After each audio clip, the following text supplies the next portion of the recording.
Praise the Lord.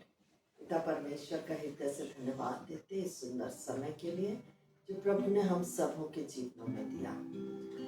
भजन संहिता 22 उसके 24वें पद में इस तरह से लिखा है, क्योंकि उसने दुखी को तुच्छ नहीं जाना और ना उससे घृणा करता है और ना उससे अपना मुख छिपाता है, पर जब उसने उसकी दुहाई दी तब उसकी सुन ली। प्रिय भाई बहन, जब हम अपने जीवन में संकटों के कारण, परेशानियों और निराशाओं के कारण थक जाते हैं, हार जाते हैं और उस जीवित और सच्चे परमेश्वर को पुकारते हैं, तब वे हमारी प्रार्थनाओं की ओर अपना कान लगाकर उत्तर देने में सामर्थी परमेश्वर है। वह अपने धर्म में दाहिने हाथ से हमें संभाल लेने में योग्य परमेश्वर है। जब हम उसके चरणों में आते हैं अपनी परिस्थितियों को लेकर, तब वचन कहता है कि उसने दुखी को तुच्छ नहीं जाना और न वह उससे घृणा करता है। न वो दुखी को तुच्छ जानता है और न वो उनसे घृणा करता है। आइए उस करुणा करने वाले परमेश्वर की नजदीकी में आ जाए, उसके वचनों पर मनन करें, उससे प्रार्थना करें। के बोसे दबे आओ यीशु के पास, के बोसे दबे आओ यीशु के पास। प्यार की रोशनी में, प्यार की रोशनी में, प्यार की रोशनी में, प्यार की रोशनी में, के बोझ से दबे आओ यीशु के पास। बेचैन दिल को तेरे चैन देने को, अद्भुत प्रेम और आनंद से शांति देगा तुझको। बेचैन दिल को तेरे चैन देने को, अद्भुत प्रेम और आनंद से शांति देगा तुझको। के वो से दबे आओ यीशु के पास। के वो से दबे आओ यीशु के पास। प्यार की रोशनी में, प्यार की रोशनी में, प्यार की रोशनी में, प्यार की रोशनी में, के बोझ से दबे आओ यीशु के पास। परमेश्वर का धन्यवाद करते हैं आज के इस दिन के लिए जो उसने हमें दिया कि मिलकर के परमेश्वर के वचन में से कुछ देख सकते। आइए हम निकाल लें यहेजकेल भविष्यद्वक्ता की पुस्तक, उसका 33वां अध्याय, उसकी 10वीं और 11वीं पाठ।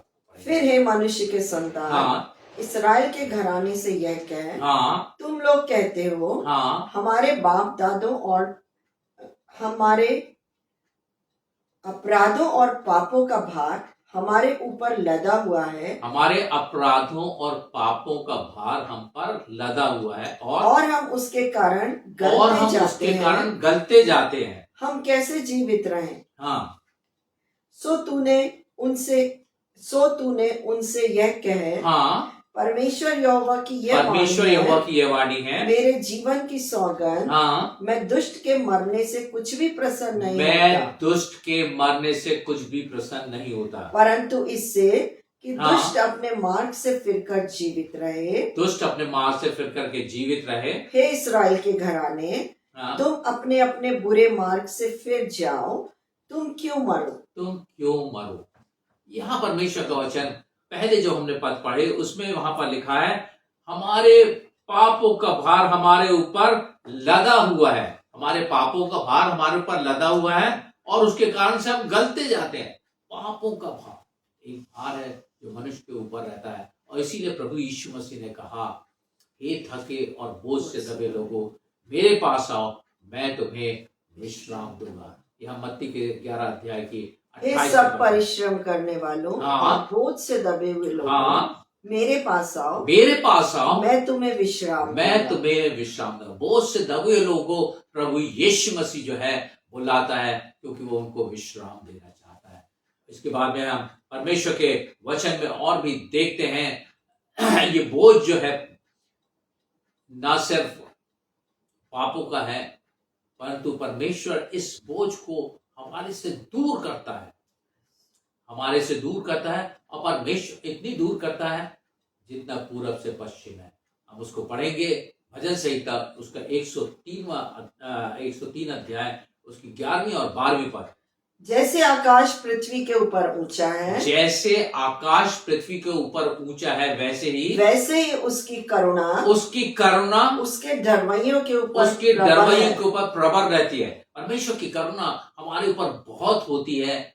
जो भी हम परमेश्वर का भय मानते हैं, परमेश्वर से डरते हैं, उनके ऊपर उसकी करुणा जो है बहुत आज से होती है। आगे, उदयाचल अस्ताचल से जितनी दूर है, उदयाचल अस्ताचल से जितनी दूर है, उसने हमारे अपराधों को हमसे उतनी ही दूर कर दिया है। उसने हमारे अपराधों को हमसे उतने ही दूर कर दिया है। कर देने वाला नहीं है, करने की सोच रहा नहीं है, परंतु कर दिया है। परमेश्वर ने हमारे लिए एक उपाय करके और उसने हमारे लिए ये कार्य पूरा कर दिया है। तो हमको परमेश्वर के सम्मुख आने की जरूरत। वो हमारे पापों अपराधों को हमसे दूर करने वाला परमेश्वर है। वो नहीं चाहता कि कोई भी नाश हो, एक भी नाश हो। परमेश्वर का वचन कहता है कि वो छोटे से छोटे के लिए चाहता है कि कोई भी उसमें से नाश हो। मत्ती के 18 अध्याय की 14वीं पद में हम देखते हैं, ऐसा ही तुम्हारे पिता की जो स्वर्ग में है, ये इच्छा नहीं कि इन छोटों में से एक भी नाश हो। छोटों में से एक भी नाश हो। परमेश्वर की इच्छा नहीं है कि कोई भी नाश हो, परंतु परमेश्वर चाहता है कि लोग मन फिराए और उसके निकटता में आए। परमेश्वर का वचन हमको दूसरा पत्रस उसका 3 अध्याय उसकी 9वीं पद में भी बताता है परमेश्वर की इच्छा के बारे में। प्रभु अपनी प्रतिज्ञा के विषय में देर नहीं करता, जैसी देर कितने लोग समझते हैं, पर तुम्हारे विषय में धीरज धरता है और नहीं चाहता कि कोई नाश हो, वरन यह कि सबको मन फिराव का अवसर मिले। सबको मन, कोई भी नाश ना हो, ये परमेश्वर की इच्छा है। परमेश्वर की मनसा, जो परमेश्वर की इच्छा है, वो हम देखते हैं कि परमेश्वर नहीं चाहता कि कोई भी नाश हो। वो दुष्ट के नाश होने से प्रसन्न नहीं होता, वो किसी पापी के नाश होने से प्रसन्न नहीं होता, परंतु वो चाहता है कि हर एक मन फिरा करके उसकी नजदीकी में आ जाए और वो उद्धार को पाले।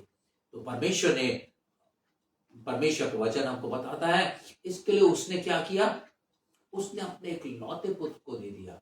हमको परमेश्वर का वचन बताता है यूहन्ना रचित सुसमाचार उसका 30 अध्याय की 16वीं पद में, क्योंकि परमेश्वर ने जगत से ऐसा प्रेम रखा कि उसने अपना एक लौता पुत्र दे दिया, ताकि जो कोई उस पर विश्वास करे वह नाश ना हो, परंतु अनंत जीवन। जो कोई उस पर विश्वास करे, यहाँ पर से विश्वास की बात है कि प्रभु यीशु मसीह जो है वो ही उद्धार दे सकता है। जब हम उसके ऊपर विश्वास करते हैं तो वो हमको उद्धार देता है। कोई नाश ना हो, परंतु अनंत जीवन पाए। अनंत जीवन हर एक को परमेश्वर देना चाहता है। ये उसकी मनसा है, ये उसकी इच्छा है। तो हमको परमेश्वर की इच्छा में अपने आप को सौंपना, विश्वास करना है कि प्रभु यीशु मसीह ही उद्धार का मार्ग है और वह हमको उद्धार देगा। एक पद और हम पढ़ेंगे। परमेश्वर का वचन हमको बताता है रोमियो की पुस्तक उसका 5 अध्याय उसकी 7वीं और 8वीं पद, वहां पर हम देखते हैं क्या लिखा है। किसी धर्मी जन के लिए कोई मरे, किसी धर्मी जन के लिए कोई मरे, यह तो दुर्लभ है। ये तो दुर्लभ है, मतलब ऐसा हो सकता है कि कभी कोई करने का हियाव करे, परंतु ऐसा होता नहीं है।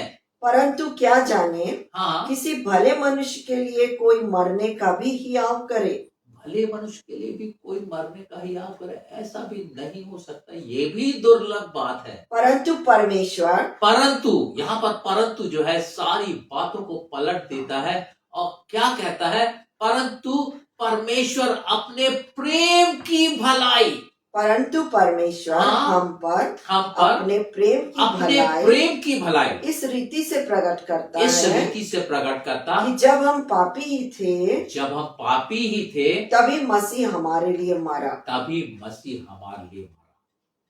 परमेश्वर नहीं चाहता कि कोई भी नाश हो, इसलिए जब हम पापी ही थे तभी प्रभु यीशु मसीह ने अपने आप को मेरे और आपके लिए क्रूस पे बलिदान होने के लिए दे दिया, ताकि उसके द्वारा हम उद्धार पाए, नया जीवन पाए, अनंत जीवन पाए। उसके लिए परमेश्वर नहीं चाहता कि कोई भी नाश हो, एक भी नाश हो। परमेश्वर आपसे प्रेम करता है। आप शायद जानते हो या नहीं जानते हो, परमेश्वर आपसे प्रेम करने वाला परमेश्वर है और आपके लिए, मेरे लिए उसने अपने इकलौते बेटे को कलवरी क्रूस पे बलिदान होने के लिए दिया, ताकि हम उसके द्वारा उद्धार पाए, नया जीवन पाए, अनंत जीवन पाए और हमेशा परमेश्वर की संगति में। परमेश्वर इन वचनों के द्वारा आप सबों को आशीष दे। आइए हम प्रार्थना करें। धन्यवाद के साथ में पिता परमेश्वर, हम तेरे सन्मुख आते हैं इस वचन के लिए। पिता परमेश्वर, हम तेरी आशीष चाहते हैं, हर एक जीवनों को आशीषित करें वचनों के द्वारा। धन्यवाद के साथ इस प्रार्थना को प्रभु यीशु के नाम से